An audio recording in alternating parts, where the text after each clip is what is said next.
Hello, this is section 4.4 for Calc AB, and today we're going to be talking about the fundamental theorem of calculus. And yes, it is very important. So the fundamental theorem of calculus is a really awesome way of finding the area under the curve. So in the last section, we talked about using rectangles. We used the limit process. We did Riemann sums using rectangles to help give an estimate, and then we did infinitely many rectangles. Well, now we're going to take this definite integral. Remember, we talked about when there's bounds, and a lower and an upper. They're going to take that definite integral, and you can actually find this definite integral, the area under this curve. Remember, this is the area under f of x from a to b. We can find this by doing, now notice your f changed to a capital F. So what's been done is we've done the antiderivative and then plugged the upper bound minus the lower bound. And this gives you the area under the curve from A to B. That's really awesome because now you don't have to go through that limit process of, remember, finding your C sub I, finding your change in X, and setting up that limit with your summation. Now you just simply have to do the antiderivative first, find the antiderivative, and then plug the upper and the lower in and subtract them. That's it. And this gives you the area under the curve. That's pretty awesome. Now you might say, Cogswell, in 4.1 when we did the antiderivative, we had this plus c, and you're right. So when you do the antiderivative, this would turn into capital F of x plus c. And then this is how we denote that it's a definite integral and we're about to plug in the upper and lower. So we write a bar over here from A to B. And then when you plug in B minus, and then when you plug in A, you'll notice the c's end up canceling out. So that's why there's no c up here. Okay? All right, so here's an example we found where you're going to solve this definite integral. So this is different from 4.1. In section 4.1, you didn't have these bounds right here. It was just an indefinite integral where you just found the antiderivative, put a plus c at the end, and you were done. In this case, you're getting a numerical answer because you're finding the area under this curve right here, under this integrand. So to solve it, without having to go through that limit process anymore, you're just going to simply find the antiderivative. That's your first step. So notice we added 1 to the exponent divided by the new. 4 turned into 4x. That's the antiderivative. And then we wrote the bar over here from 2 to 5. Then the last step is to plug your upper bound in, minus, and then plug 2 in, your lower bound. Then just put that in your calculator, and there you go. That's the area under this curve from 2 to 5. Isn't that cool? But you have to find the antiderivative. I get some students will try to just plug 5 into the integrand minus 2 into the, and that's not the same. You have to do the antiderivative. So it's a bit deceiving up here where it looks like you just go, bam, next step, done. No, there really is an important step here in the middle where you have to find the antiderivative. Okay, so this one's the same. You find the antiderivative first. Then you just write your lower and upper bound over here, and then plug in 1 and plug in -1, and you get 0. Okay. Now you might say, Cogswell, why are we getting 0? Well, we're going to talk about when the area is under the x-axis, it's actually represented as a negative. When the area is above, it's represented as a positive. So that's why that's happening. We'll see that here later in the notes. Okay, so here just takes you back to some review with how to find antiderivatives. So this will be good for you. Notice I rewrote it first before I did the antiderivative. So get rid of those radicals. I would distribute that monomial, pulled the 1/2 out in front. Then I did the antiderivative and then plugged in the upper and lower bounds. So just watch your math, be careful. Now with absolute values, you'll have to break this one up. So I went ahead and graphed the absolute value.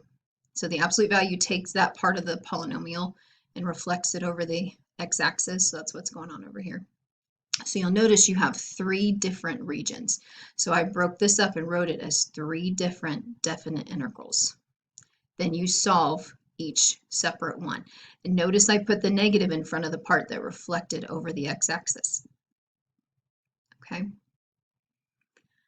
All right, so find the area of the region bounded by the graph. So this one, we wrote the definite integral. So to represent the area under this region, notice we're going to do the integral from 0 to 3. And then we wrote the function that we're finding the area under, dx. And then from there, we did the antiderivative, plugged the upper and lower in, and got our answer. Okay? So make sure that this function is what you're finding the area under. It can get a little confusing when you're working with different functions. So, and notice I have never said that this is the derivative. This is not necessarily going to be always the derivative that's in there. So you just always, this is what you're finding the area under.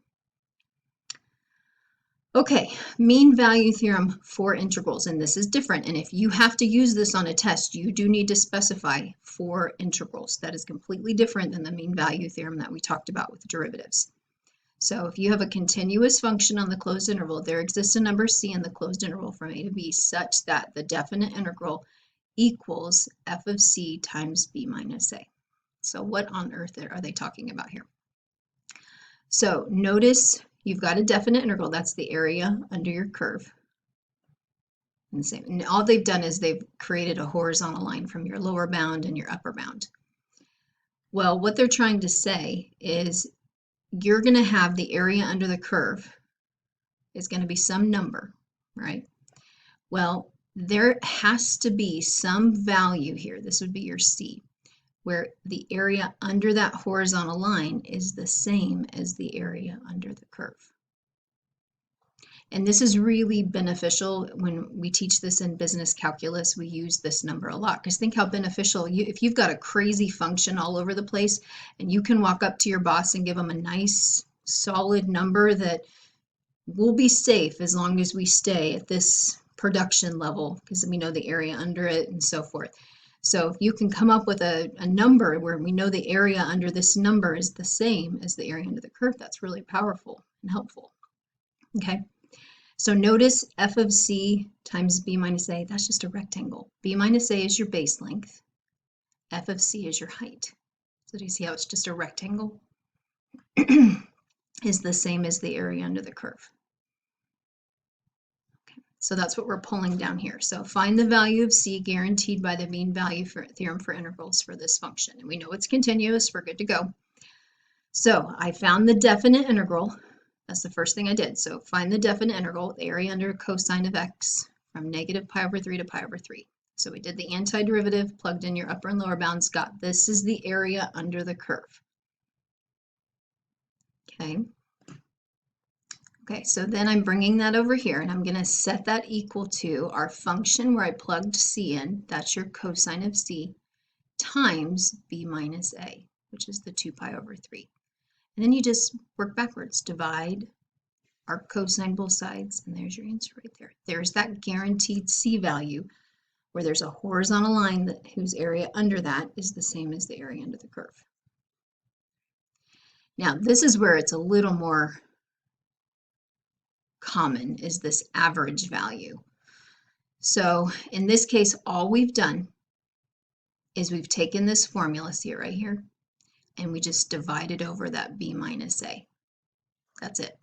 See how it's just f of c, and we divided over the binomial, or the binomial b minus a. So if it ever asks for average value, it's asking for this, what is this horizontal line right here? That's your f of c. What we found previously is the c value is where it's where that horizontal line is intersecting, that we're finding the c value there. That's what this is. This is the horizontal line. Okay, and then here's where I go into it. Does it look familiar? Yeah, divide over the b minus a. That's all it is. So if it ever asks for average value, which is what's going to happen down here. So find the average value. You're just simply going to take the definite integral of your function. So from 1/2 to 2 of your function here, dx, and then do a 1 over b minus a in front. And when you solve, that's that horizontal line whose area under it is the same. Okay, and then final values for which the integral is equal to, so here's where you're finding that c value. So setting 2 equal to your function to solve. Okay. All right, now the second fundamental theorem of calculus is, and you'll notice, what on earth is going on here? D dx, isn't that derivative? We learned that last semester. I agree, yes, that's your derivative.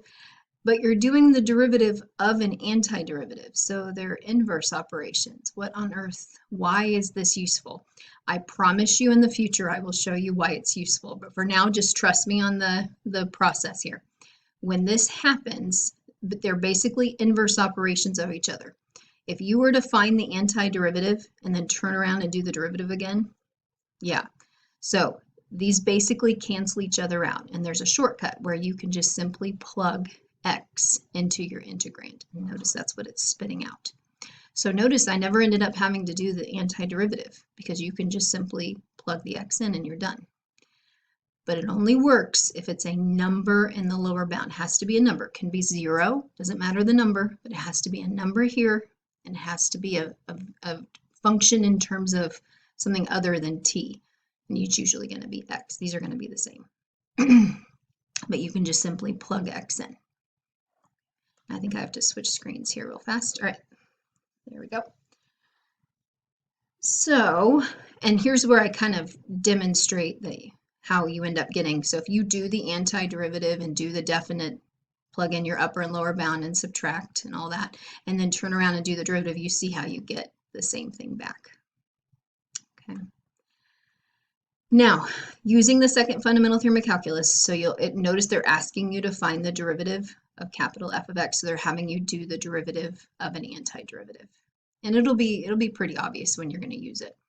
So if this happens to you, do not waste your time finding the antiderivative and going. You can just simply say, okay, these are going to cancel out. I can plug x into the integrand and I am done. That's all you have to do. The only catch, there's always a catch. So when you do letter B here, notice it's a number in the lower bound, which is good, but notice it's something other than just x in the upper bound. So when you go to do the second fundamental theorem of calculus, yes, these still cancel out. Yes, you still plug in x squared into your integrand, but you have to apply the chain rule. And you can kind of see that here. If you go about it the long way, when you would go to do this derivative, if this isn't just a normal function, then you'll have to use the chain rule. So that's what's happening here. So when you go to plug x squared into your integrand, that's fine, but don't forget to multiply by the derivative of x squared, that's where that 2x is coming from. And we do the same thing here. We plug x squared in, but then multiply by 2x. So just watch out for that. All right, I hinted at this a little bit before, but when you're doing the antiderivative, so automatically this is going to give you the net change. So if this is a derivative in here, so let's say miles per hour, and you're doing the definite integral, so the area under this function, the area above is going to be counted as positive, and the area below is represented with a negative.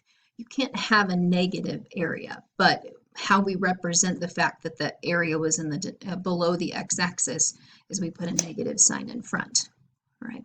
And that's what this is going to do. Any area above is treated as positive below, and we call this net change. This will give you your net change. Now, the definite integral represents the net change in position or displacement of the particle. And that's what this is talking about. Notice it's the velocity function in here as your integrand. Now, if you want total distance though, so I always give the example of the cross-country runners who start at the high school. They run to the church and then run back. Well, if you count the distance to the church as positive and the distance back is negative, their net change, their displacement is 0. Well, that's not how much they ran. So we would like to count the distance they go there and the distance they come back. We want to count those both as positive. So that's total distance traveled. So notice we've put absolute values over the integrand. So now it's going to take any of these areas that dipped below and turn them positive. And now it's going to count all of them as positive.